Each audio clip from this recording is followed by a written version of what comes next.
국방부 예산이 얼마인지 혹시 아냐? 그래서 우리나라 총 예산이 얼마인지 아세요? 혹시?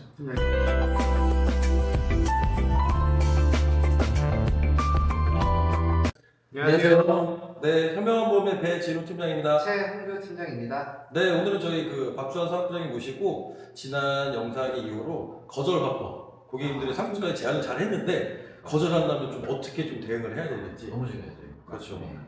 홍규 팀장님 같은 경우는 어떤 거절 조금 많이 저는 받으셨어요? 가장 많이 또 거절 받았던 게 상의해 볼 때가 제일 많았던 것 같아요. 상해, 네. 그렇죠. 그 얘기도 저희 네. 많이 나와요. 부장님 좀 어떠실까요? 앞으로도 이제 내야 되는 보험료 때문에 이 보험료가 비싸다 적다를 먼저 고객분들이 판단을 많이 하시거든요. 이 질문을 좀 드립니다. 고객님 혹시 지금 편의점 가셔서 생수 한 병 사시면 얼마 정도 하시는지 혹시 아세요? 저는 1,000원, 1,500원 정도 할게요. 근데 그 생수를 만약에 사막에서 구매를 한다고 쳐볼게요. 똑같이 1,000원을 받을 수 있을까요? 고객님들이 이런 얘기 많이 하거든요. 네. 보험료 내고 있는데 언제 받을지 모르는 거. 그렇죠. 네, 이거 꼭 계속 내야 되냐.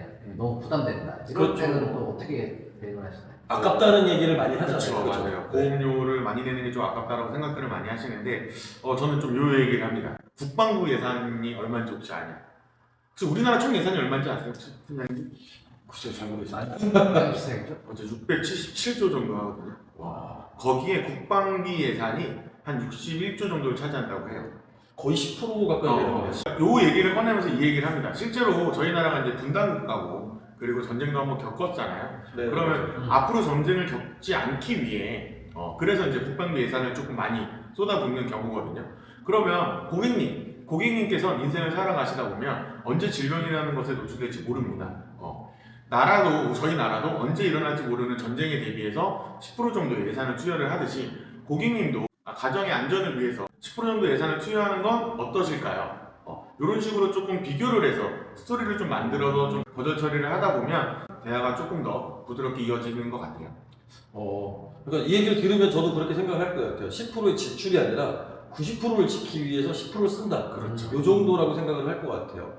저는 최근에는 이랬던 것 같아요. 그러니까 고객님께서 이제 조금 젊은 분이기도 하시긴 하셨는데 이 보험 냈다가 내가 나중에 병이 안 걸리면 어떻게 되냐.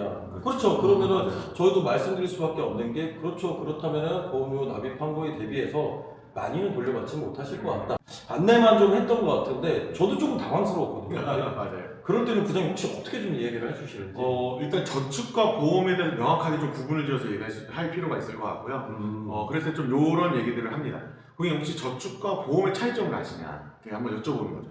그러면 대부분 그냥 뭐 고개만 끄덕거리고 있으시거든요. 그렇죠. 그럼 이제 거기서 이제 말씀을 드리죠. 50대 암 환자랑 80대 노인분이 동네 은행을 가서 적금을 가입을 한다 그러면 네네. 안 받아줄까요? 적금은 다 가입을 할 수 있겠죠. 근데 보험은 어떨까요? 쉽지 않죠. 아, 네, 안 되죠. 네, 맞습니다. 그래서 고객님한테 충분히 그 부분에 대해서 인지를 시켜주는 거죠. 질병에 노출이 되거나 나이가 들면 보험이라는 건 나중에 점점 더 가입하기 어려워진다. 그렇죠. 자, 그러면 제일 저렴할 때 보험을 가입을 해야 되잖아요. 그렇죠. 그게 바로 고객님 가장 젊을 때 그리고 건강할 때 보험을 가입을 하시는 게 제일 유리하십니다. 고객님께서 가장 젊을 때가 언제일까요? 바로 지금입니다. 여기서 이 멘트를 또 써주면 고객님께서 스스로 편을 또 들때도 있더라고요.